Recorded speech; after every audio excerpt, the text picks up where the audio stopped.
Welcome back. Continuing our discussion on the debate between liberals and realists, we have seen how there are common grounds.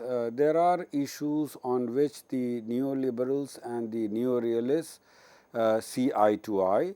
Uh, for example, both believe that anarchy and insecurity is something which marks the international arena, uh, and these cannot be totally overcome.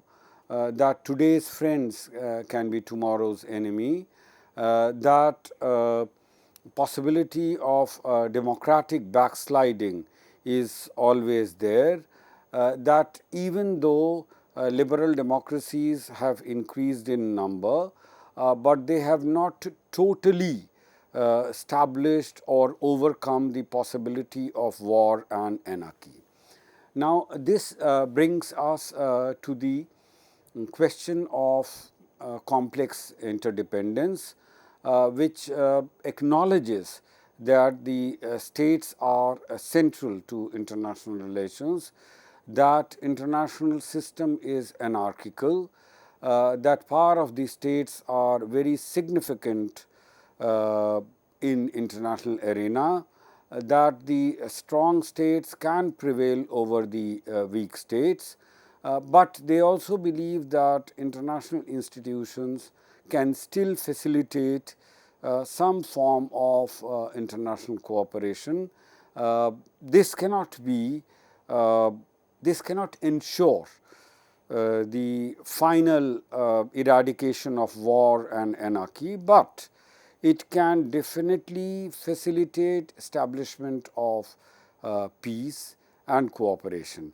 This form of liberalism is often referred to as weak liberalism.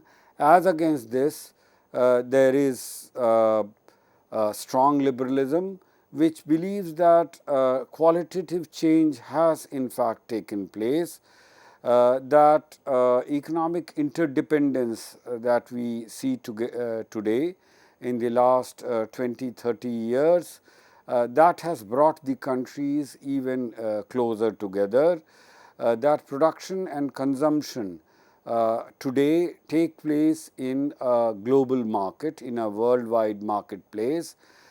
We saw how certain parts of components of, for example, automobiles are produced in one country, and then they are transported or shipped to another country. Assembling can take place in another country. There is increasing global investment. There is increasing trade.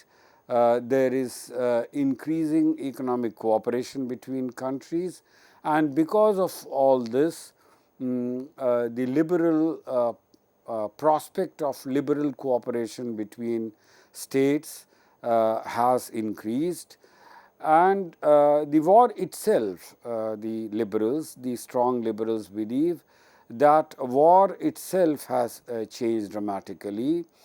Due to technological changes, due to industrial development, the wars have become much more destructive. The threat of nuclear war and of nuclear annihilation, that basically reduces the risk of war, as Walt says. The mutually assured destruction make sure that nuclear states do not go to war with each other. And war in general, by late 1990s, by the end of the 20th century, that had become, delegitimized, at least at that time. So it was in terminal disrepute because of its destructiveness, because of its futility. There was increasing realization, especially among the countries of developed world, in Europe and in North America, that wars are unsustainable, that wars are totally unacceptable. And this approach and this thinking has increased the prospect of international peace. And as I said, the international economic interdependence and cooperation has incentivized global cooperative framework. About peace, it is believed that there can be two types of peace. There can be peace among heavily armed powers, especially nuclear powers, which we talked about, based on mutually assured destruction, because total war threatens the very survival and existence of these states. So, this balance of terror or balance of power, this ensures peace. So, this is one type of peace, but this peace is not very stable. A much more stable and secure peace will be a liberal peace, which is found in or among the consolidated democracies of OECD, the democracies of Western Europe and North America, which are long-standing democracies, which are consolidated democracies, which have achieved a certain level of economic prosperity and economic interdependence among themselves, and which also have established solid liberal democratic institutions within their countries. Now, the liberal faith versus realist position, this can be understood in terms of the very different notions that the liberals and realists have about the future, about human progress, about the possibility of human progress. The liberals, the neoliberals, those who have tried to take into account the realist, neo-realist critique of liberalism, they have come to a conclusion that even though world government may not be possible, which is over and above the nation states, but some form of order going beyond the neo-realist raw anarchy, because realists believe in anarchy, but going beyond that raw anarchy, some form of international order is still possible. The problem with liberal theory is that they cannot fully comprehend or explain or handle the failed states. Many of these states, for example, some of them in India's neighborhood, which started as democratic countries or at least claimed to be democratic, which started as capitalist economies, but subsequently we have seen democratic backsliding. We have seen that in place of democracy, authoritarian governments have sometimes military regimes have come to power in these states in our neighborhood or elsewhere. So, this is something, democratic backsliding is something which liberal theory, liberal IR theory has failed to explain, and the basic problem in fact is that the liberal IR theory is based on a belief in irreversible modernization, a belief in irreversible progress, that human society goes from good to better, and the progress is always ongoing. Human society is evolving towards more democracy, towards more peace, towards more prosperity. Whereas the actual experience does not correspond to this, does not testify that actually states are moving towards more democracy and more peace. So, this is the basic flaw. The main question before the liberals is how much has actually changed, how much progress has actually taken place, how secure is democratic peace, what is the exact link between democracy and international relations. Uh, do democracies actually lead to a more peaceful international relations? Uh, these are some of the fundamental questions that the liberal thought is faced with. In response to the neorealist critique of liberalism, in response to that, the liberals have come out with a more non-ideological, a more non-utopian liberal theory. Uh, there is a domestic aspect to it. Policies of states represent individuals and groups who are the main actors in society.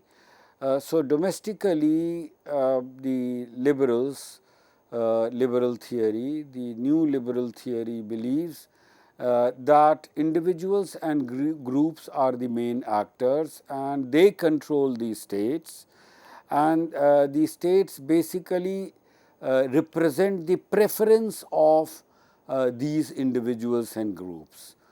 But there is a systemic aspect to it when it comes to relations among and between states.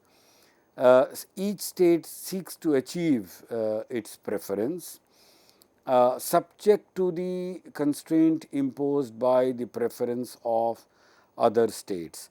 So, internally, of course, the individuals and groups control the states, and they make sure that the states represent their preferences. But when it comes to international arena, each state tries to achieve or to promote its own preference. These preference can be, for example, peace or economic cooperation. So, each state tries to promote it, but there is a rider, there is a constraint. The constraint is that the other states in the international arena, they have their own preferences. So, each state can pursue or seek to achieve its preference to the extent that it is not constrained by the preference of other states. This is called structural liberalism, this new variant of liberalism which tries to accommodate some of the realist criticism is called structural liberalism. Its major features, and structural liberals basically talk about the Western liberal order, and they believe that there are 5 major features of these Western liberal countries or the Western liberal order. The first feature is that security is co-binding, that the members of this order they have a security arrangement which is co-binding among all the members. States are locked in mutually constraining institutions, for example, NATO. The NATO has a centralized command system. It is based on the theory of mutual cooperation to achieve collective security. The second feature of this liberal international order or the structural liberalism is that it is led by the US, the United States, the preponderant power. And the US follows a policy which can be characterized as penetrated reciprocal hegemony.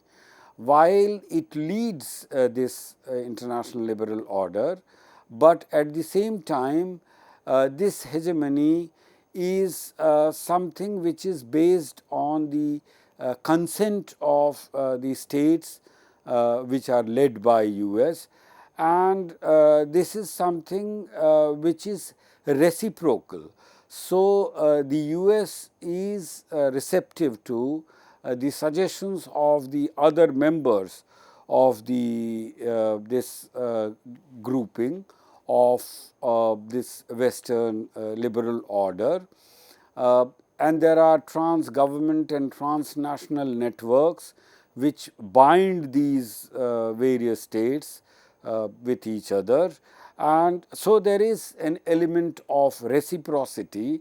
The US no doubt is the leader, but it is receptive to the suggestions and inputs from other members, and so there is reciprocity, and there is possibility of the other members being able to influence the decision of the hegemon, that is US.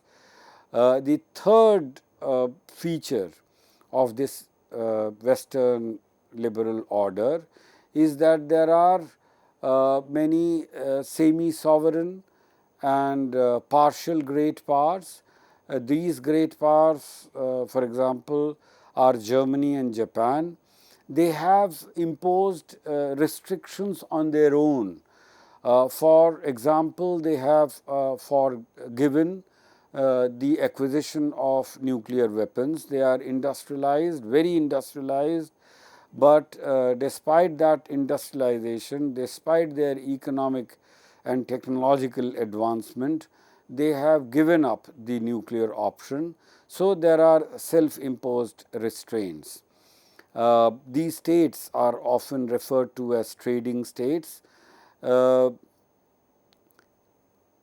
a way, they are an anomaly for neorealism, because neorealism cannot really explain states like Germany or Japan, which had been great military powers in the past and which can, because of their technological and economic prowess, can even now become great military powers, but voluntarily they have accepted self-imposed constraints.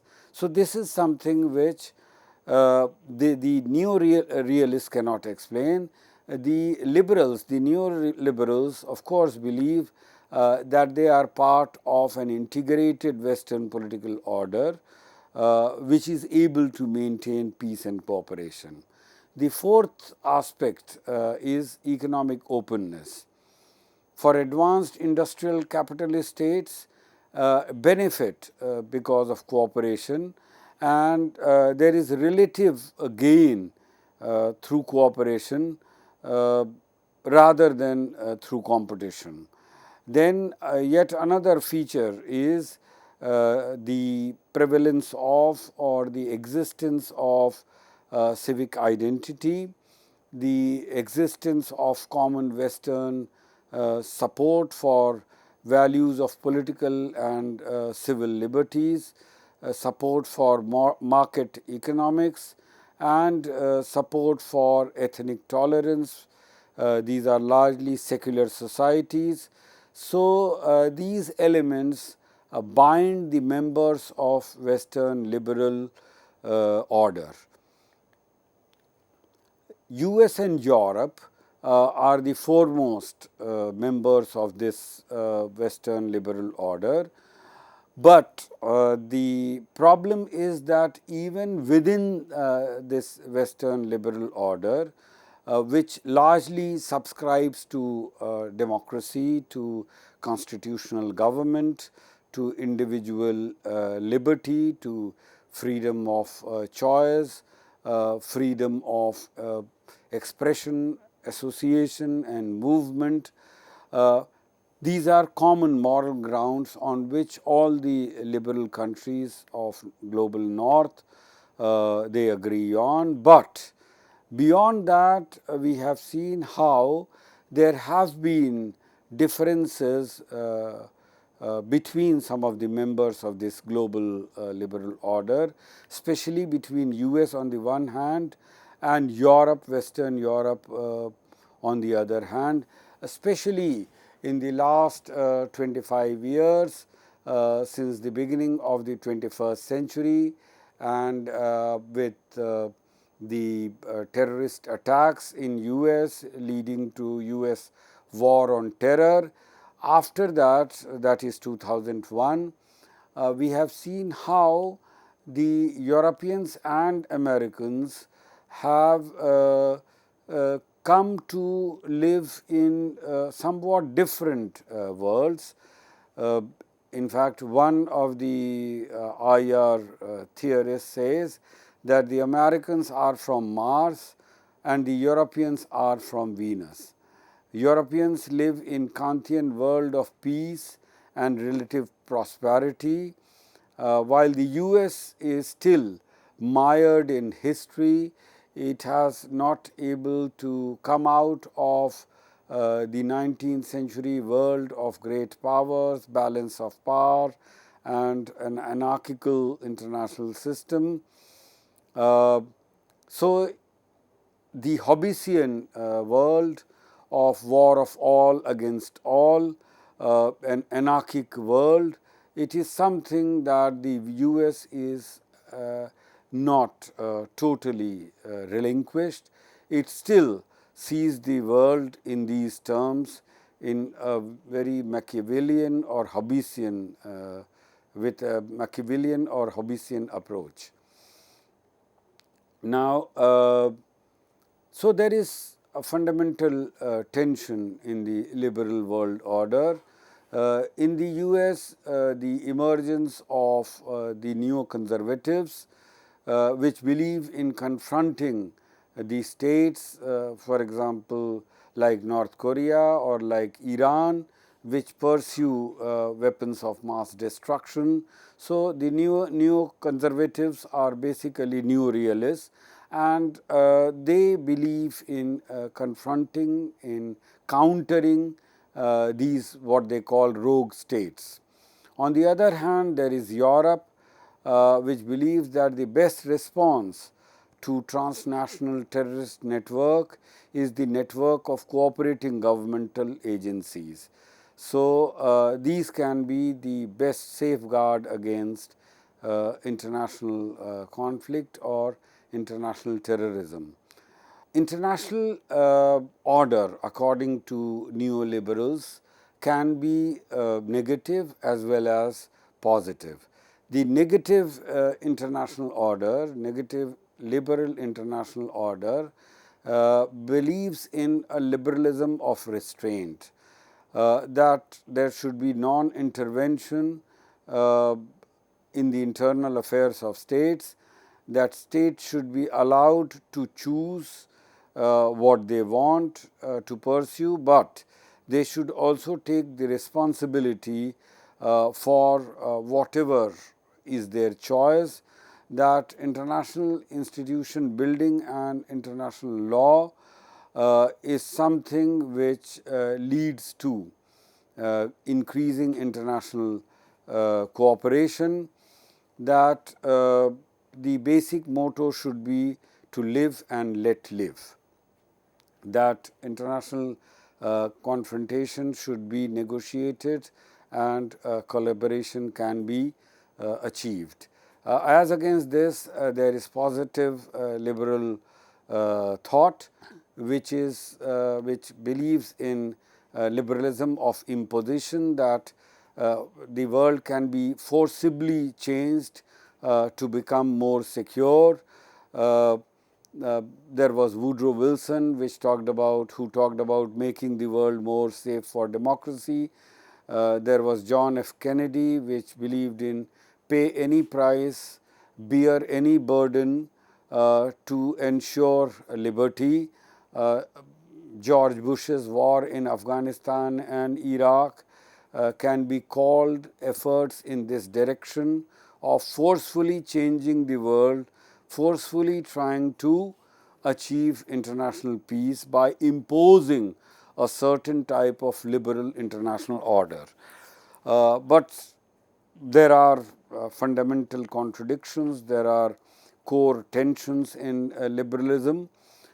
Finally, one can say liberalism believes in Locke's enlightened human nature, in Kant's perpetual peace among democratic countries. It believes in creation of international institutions to contain anarchy and facilitate cooperation. It believes that international law, civil society, and economic interdependence can promote international peace.